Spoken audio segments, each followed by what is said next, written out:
The morning of August 15, 1940, dawned gray and ominous over the chalk cliffs of Dover. In a cramped concrete bunker 20 feet below ground, 32-year-old Jeffrey Hartwell pressed his ear against a pair of crackling headphones, his calloused fingers dancing across a control panel that most Royal Air Force officers dismissed as experimental nonsense. The cathode ray tube before him painted ghostly green traces across its screen, traces that told a story no one in command wanted to hear. 300 German aircraft were approaching the English coast in the largest daylight raid yet attempted, and the existing chain-home radar stations had lost them in the ground clutter somewhere over Calais. But Hartwell's modified system, cobbled together from spare parts and powered by sheer determination, painted a crystal-clear picture of the approaching armada. His hands trembled as he reached for the telephone that would connect him directly to Fighter Command. He had explicit orders not to use his equipment during active operations. The Air Ministry had branded his modifications unreliable and potentially dangerous to ongoing defense operations. Ojibwe, but 200 miles away, 58 Hurricane and Spitfire pilots were climbing toward an empty sky, hunting for ghosts, while death approached from a direction they couldn't see. Jeffrey Hartwell took a deep breath, lifted the receiver, and chose to disobey every order he had received during the past 6 months. No one in the Royal Air Force knew that one man's defiance that morning would rewrite the mathematics of aerial warfare and transform Britain from a besieged island into an unstoppable force. Jeffrey Michael Hartwell was born in Birmingham on March 22, 1908, the third son of a factory foreman who manufactured components for steam engines. The industrial Midlands of Edwardian England offered limited horizons for working-class boys, but young Jeffrey possessed an insatiable curiosity about how things worked and, more importantly, how they could work better. While his older brothers followed their father into the foundries, Jeffrey spent his afternoons in the public library, devouring books on electrical engineering and wireless transmission. His childhood was marked by a series of minor explosions as he attempted to build crystal radios in his bedroom, much to his mother's exasperation and his father's grudging pride. At age 14, he constructed a shortwave receiver that could intercept signals from as far away as Germany, a feat that impressed the local postmaster enough to recommend Jeffrey for a scholarship to Birmingham Technical College. The transition from factory worker's son to engineering student was neither smooth nor welcomed by his peers, who viewed his methodical approach to problem-solving and his habit of questioning established procedures with suspicion. But Jeffrey possessed something more valuable than social acceptance: an intuitive understanding of electromagnetic waves and an ability to visualize radio frequency patterns in 3 dimensions. His professors noted that while he struggled with advanced mathematics, he could diagnose circuit problems by touch and instinct, often proposing solutions that worked despite violating conventional wisdom. After graduating with honors in 1929, just as the economic depression began to strangle industrial employment, Jeffrey found work with Marconi Company, where his talent for improving existing designs quickly earned him a reputation as a troubleshooter. He had no way of knowing that his gift for seeing patterns where others saw chaos would soon become Britain's secret weapon against annihilation. When Prime Minister Neville Chamberlain returned from Munich in September 1938, declaring "peace for our time," Jeffrey Hartwell was already deep into classified work on a project called Chain Home, a network of coastal radar stations designed to detect approaching aircraft. The British government had recognized earlier than most that the next war would be fought in the skies, and that victory would belong to whichever side could see their enemies coming first. The technology was revolutionary but crude. Massive steel towers broadcasting radio waves across the English Channel and listening for echoes that bounced off metal aircraft. The system worked, but barely, and only under ideal conditions. when atmospheric interference, ground clutter, or enemy jamming disrupted the signals. British fighter controllers found themselves flying blind against an enemy that might emerge from any direction at any altitude.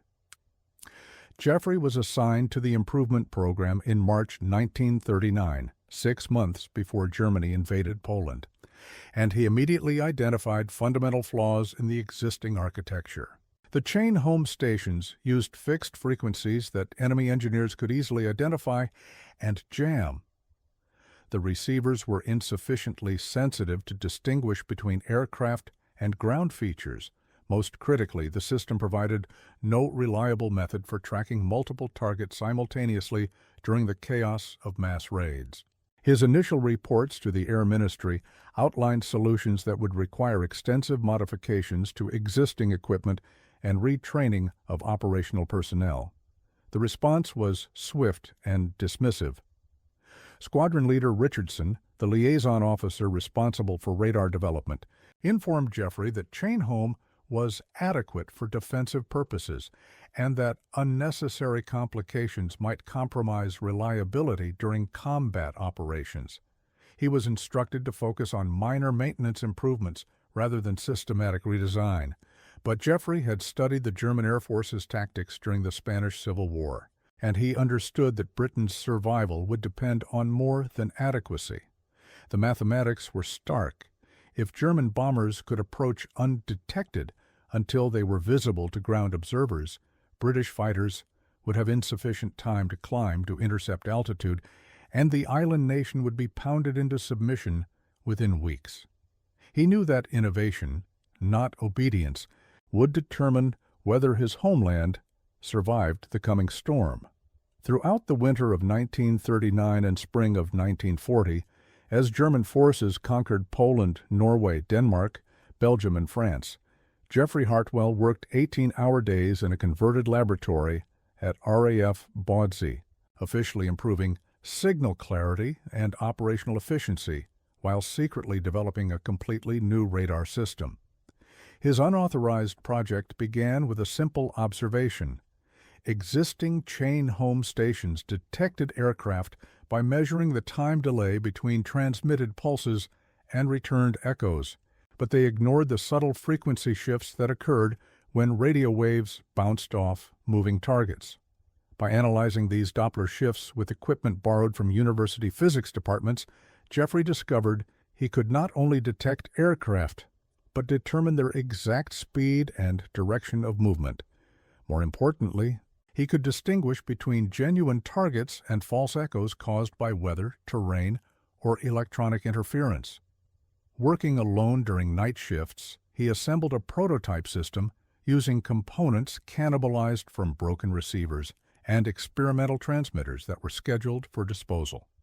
The breakthrough came in April 1940, when his system successfully tracked a formation of RAF training aircraft through a thunderstorm that completely blinded the conventional chain home station at the same location. The prototype could see through atmospheric interference, ground clutter, and even primitive jamming attempts with startling clarity. Jeffrey prepared a comprehensive report demonstrating that his modifications could increase detection range by 40% and virtually eliminate false readings under combat conditions. Squadron Leader Richardson's response arrived within 48 hours.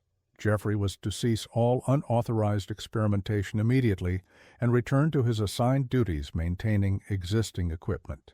Any further deviation from orders would result in disciplinary action and possible court-martial for interfering with vital defense operations. But Jeffrey knew something that Richardson didn't. German forces had reached the English Channel, and invasion barges were already massing in French ports. Intelligence reports indicated that the Luftwaffe was preparing for a massive air campaign designed to destroy the Royal Air Force and clear the skies for Operation Sea Lion, Hitler's plan to invade Britain. Chain home, in its current configuration, would not be sufficient to prevent disaster. Jeffrey faced an impossible choice: obey orders and watch his countrymen die, or risk his career and possibly his freedom to give Britain the tools it needed to survive. He thought about his brothers working in munitions factories, about his parents huddled in Birmingham air raid shelters, about the Hurricane and Spitfire pilots whose lives depended on accurate intelligence. And then he made a decision that would change the course of history. He would continue his work in secret. The first major test of Jeffrey's resolve came on July 10, 1940, when the Luftwaffe launched the opening phase of what would become known as the Battle of Britain. 150 German bombers and fighters crossed the Channel toward British convoys in the Dover Strait, protected by layers of escort aircraft that conventional radar struggled to distinguish from the primary targets. Jeffrey watched helplessly as RAF controllers vectored 36 British fighters toward what they believed was a moderate raid, only to discover at visual range that they were outnumbered nearly 4-1. 6 Hurricanes were shot down in the opening engagement, and the German formation proceeded to its target virtually unopposed. That evening, Jeffrey submitted another formal request to test his improved system under operational conditions, emphasizing that it could provide the precise target counts and formation analysis necessary for effective fighter direction. Squadron Leader. Richardson's reply was even more emphatic. Jeffrey was to focus exclusively on maintaining existing equipment and abandon all unauthorized research immediately. Any equipment modifications would be considered sabotage of vital defense systems. But Jeffrey had been monitoring German radio communications with his prototype receivers, and he understood that the July 10th raid was merely a probe. Intelligence suggested that the main assault would begin within days, involving 1,000-plane formations that would overwhelm Britain's defensive systems unless Fighter Command could deploy its resources with mathematical precision. Throughout the following week, Jeffrey worked during official hours maintaining chain home stations while secretly improving his prototype system during nights and weekends. He recruited 2 sympathetic technicians, Corporal Davies and leading aircraft man Morton, who helped him test modifications in exchange for unofficial training on advanced electronics. Together, they created detailed logs proving that the experimental system could track individual aircraft within massive formations, distinguish between bombers and fighters based on radar signatures, and predict target locations with unprecedented accuracy. The breakthrough came when Jeffrey realized that German aircraft engines produced distinctive electromagnetic signatures that his receivers could identify even when aircraft were flying in close formation. By August 1st, his team could not only count approaching aircraft, but determine their types, approximate bomb loads, and probable targets based on flight patterns and radio emissions. The information would be invaluable for British fighter controllers, but Jeffrey faced an increasingly desperate dilemma. Official channels remained closed to him, but German raids were escalating daily, and RAF losses were mounting at an unsustainable rate. He calculated that Fighter Command was losing experienced pilots faster than training schools could replace them, and that continued reliance on conventional radar would result in the collapse of British air defenses within 6 weeks. On August 13, 1940, during the German operation codenamed Adler Tag, or Eagle Day, Jeffrey watched his prototype system track 400 German aircraft assembling over northern France, while conventional chain home stations reported intermittent contacts that provided no useful tactical information. The crisis reached its breaking point on the morning of August 15, 1940, when Jeffrey's unauthorized radar installation detected the largest German formation yet attempted. 3 separate waves totaling nearly 1,500 aircraft approaching from multiple directions across a front stretching from Kent to Yorkshire. His equipment painted a comprehensive picture of the German plan: diversionary attacks against radar stations in the south, followed by massive bomber formations targeting aircraft factories in the Midlands, with a final wave aimed at Fighter Command airfields around London. The conventional chain home network detected fragmentary echoes that provided no coherent picture of German intentions, leaving RAF controllers to guess at enemy strength and destinations. Jeffrey realized that if Fighter Command deployed its reserves against the diversionary attacks, the main bomber formations would reach their targets virtually unopposed, potentially crippling British aircraft production and destroying dozens of irreplaceable Spitfires and Hurricanes on the ground. He reached for the direct telephone line that connected his bunker to the Fighter Command operations room at Bentley Priory, a connection he was explicitly forbidden to use except for equipment maintenance reports. As his hand hesitated above the receiver, Jeffrey considered the consequences of his next action. Disobedience would certainly result in court-martial and imprisonment, but obedience would likely result in the collapse of British air defenses and the invasion of his homeland within weeks. He thought about the 58 Hurricane and Spitfire pilots who were already airborne, searching for an enemy they couldn't find, while 300 German bombers approached from the directions that conventional radar couldn't track. Jeffrey lifted the receiver and dialed the number for Group Captain Park, commander of 11 Group, responsible for defending southeastern England. When Park's aide answered, Jeffrey identified himself and requested immediate connection to the operations room. "I have critical intelligence regarding incoming raids that are not being detected by conventional systems," he announced. The aide responded that all radar information was already being processed through established channels and that unauthorized communications were strictly prohibited. Jeffrey could hear the sounds of activity in the background: plotting officers moving markers across maps, controllers coordinating interceptions based on incomplete information that was leading British fighters into empty sky. He knew that every second of delay increased the probability of disaster. "Sir," Jeffrey said, his voice steady despite the magnitude of what he was about to do, "I am providing you with target information that will save British lives and aircraft. I am violating direct orders to do so, and I accept full responsibility for my actions." He then proceeded to describe the exact composition, altitude, heading, and probable targets of each German formation, information so detailed and accurate that it could only have come from a radar system far superior to anything Fighter Command possessed. Group Captain Park's initial response was skeptical, bordering on hostile. Jeffrey Hartwell was a civilian technician with no authority to communicate tactical intelligence, and his claims about advanced radar capabilities contradicted official assessments of chain-home performance, but the specificity of Jeffrey's information, exact aircraft counts, formation spacing, altitude changes, and navigation waypoints, suggested access to intelligence sources that extended far beyond conventional radar coverage. Park ordered his plotting officers to chart Jeffrey's predictions alongside conventional radar tracks, creating parallel assessments that would either validate or discredit the unauthorized intelligence.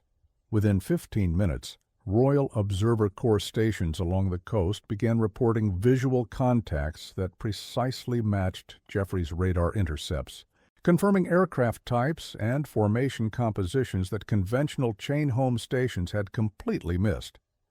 Park realized that he was receiving the most comprehensive picture of German air operations that Fighter Command had ever possessed, intelligence that could transform the defensive battle from desperate improvisation into calculated tactical response. He authorized Jeffrey to continue his unauthorized communications while simultaneously launching an investigation into how a civilian technician had developed radar capabilities that surpassed official Air Ministry systems. Jeffrey's modified equipment continued to track German formations with startling precision, providing updates every 30 seconds that allowed Fighter Command to vector British fighters toward optimal intercept positions. Squadrons that would have engaged superior German forces at disadvantageous altitudes were repositioned to attack from above and behind. Bomber formations that would have proceeded to their targets unopposed found themselves facing coordinated fighter attacks that exploited gaps in German escort coverage. The Battle of Britain's largest single day was transformed from potential disaster into decisive victory through the unauthorized innovations of an engineer whom the Air Ministry had ordered to stop interfering with defense operations.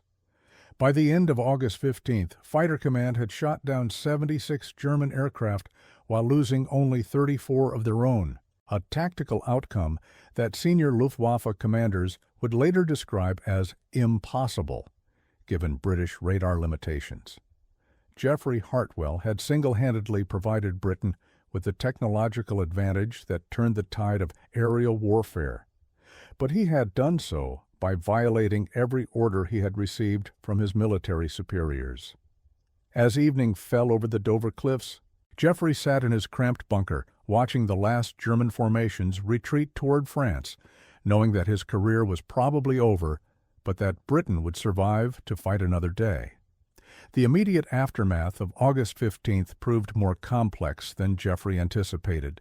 Group Captain Park's official report to Fighter Command headquarters described the day's unprecedented tactical success, but made no mention of unauthorized radar installations or civilian interference with military operations. Squadron Leader Richardson arrived at RAF Bawdsey within 48 hours, prepared to court-martial Geoffrey for insubordination and equipment modification. But he found himself facing a paradox that no military manual had prepared him to address. Geoffrey had indisputably saved British lives and aircraft by violating direct orders, and his unauthorized innovations had provided Fighter Command with intelligence capabilities that official programs had failed to develop. The investigation revealed that Geoffrey's prototype system offered detection ranges, target discrimination, and jamming resistance that exceeded chain-home performance by margins that conventional engineering approaches could not match. Air Chief Marshal Dowding, commander of Fighter Command, found himself in an equally unprecedented position. Geoffrey Hartwell had solved problems that teams of professional military engineers had been unable to address, but he had done so through systematic disobedience that undermined military discipline and chain-of-command authority. After extensive consultation with senior Air Ministry officials, Dowding reached a pragmatic decision that reflected the desperate circumstances of 1940.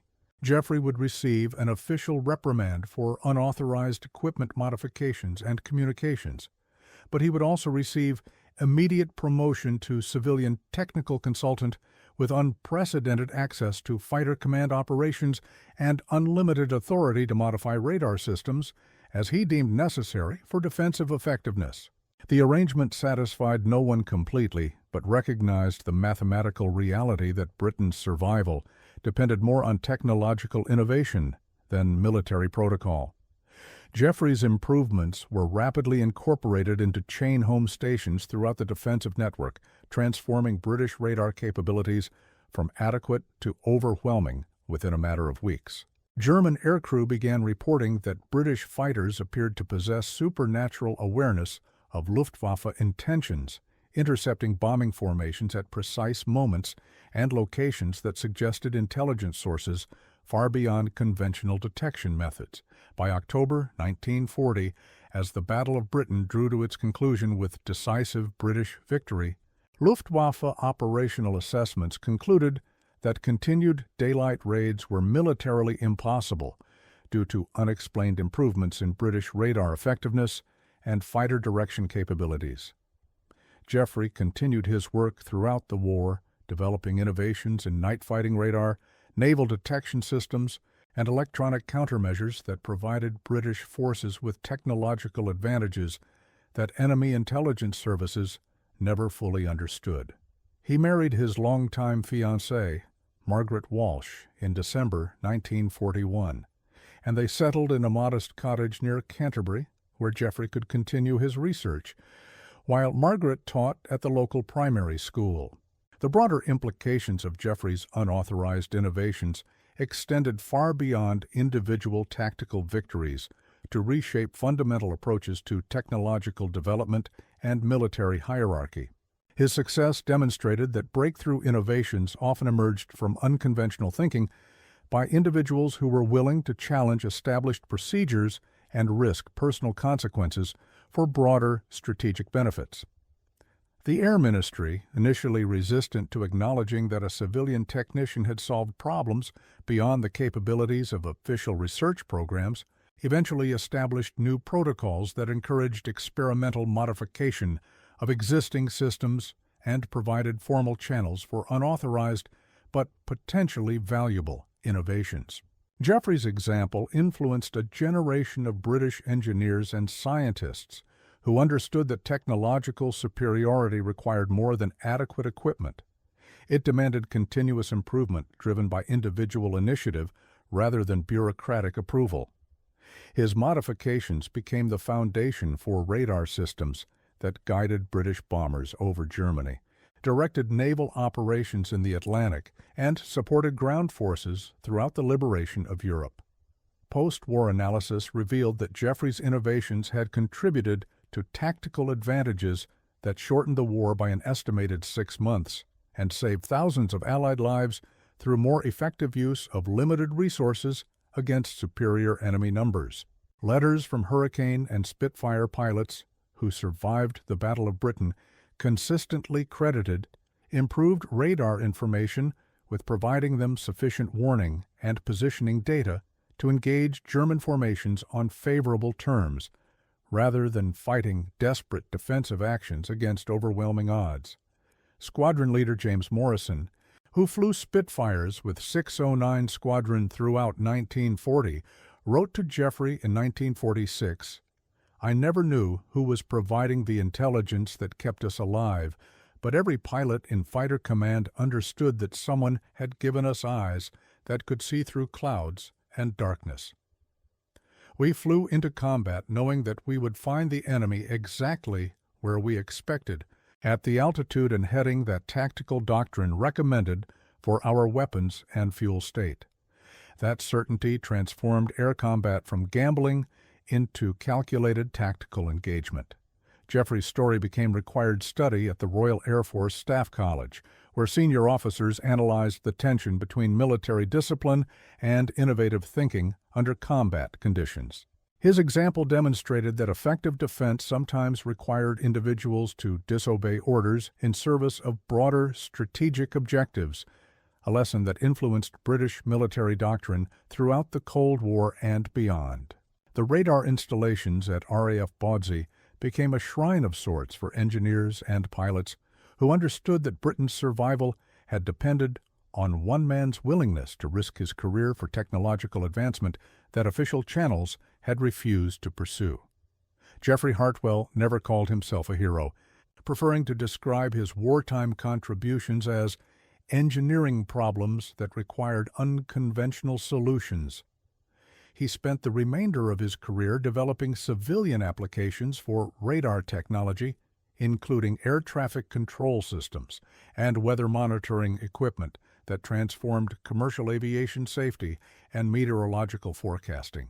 But historians studying the Battle of Britain consistently identify August 15, 1940, as the pivotal moment when technological innovation overcame strategic disadvantage, and they credit Jeffrey's unauthorized modifications with providing fighter command the intelligence advantages that made tactical victory possible against overwhelming numerical odds. His story illuminates the eternal tension between obedience and innovation, between following orders and following conscience, between preserving established procedures and pursuing breakthrough solutions that could save lives at the cost of career security. The mathematics of area warfare in 1940 were stark. Germany possessed more aircraft, more pilots, and more industrial capacity than Britain, advantages that should have produced inevitable victory within weeks of sustained assault. Jeffrey Hartwell's refusal to accept those mathematical certainties and his willingness to risk court-martial for the possibility of technological breakthrough transformed Britain from a besieged island into an unstoppable force that would eventually contribute to Nazi Germany's complete defeat. The young engineer who had built crystal radios in his Birmingham bedroom had grown into the man who gave Britain the eyes to see its enemies coming and the intelligence to defeat them through preparation rather than desperation. Would you have lifted that telephone receiver knowing that disobedience might save your nation but destroy your career? Comment below and share this story so others remember that sometimes the greatest act of loyalty is the courage to disobey orders that would lead to defeat. Jeffrey Hartwell's legacy reminds us that heroism often requires choosing principles over procedures, and that the fate of nations sometimes depends on individuals who are willing to risk everything for innovations that official wisdom declares impossible.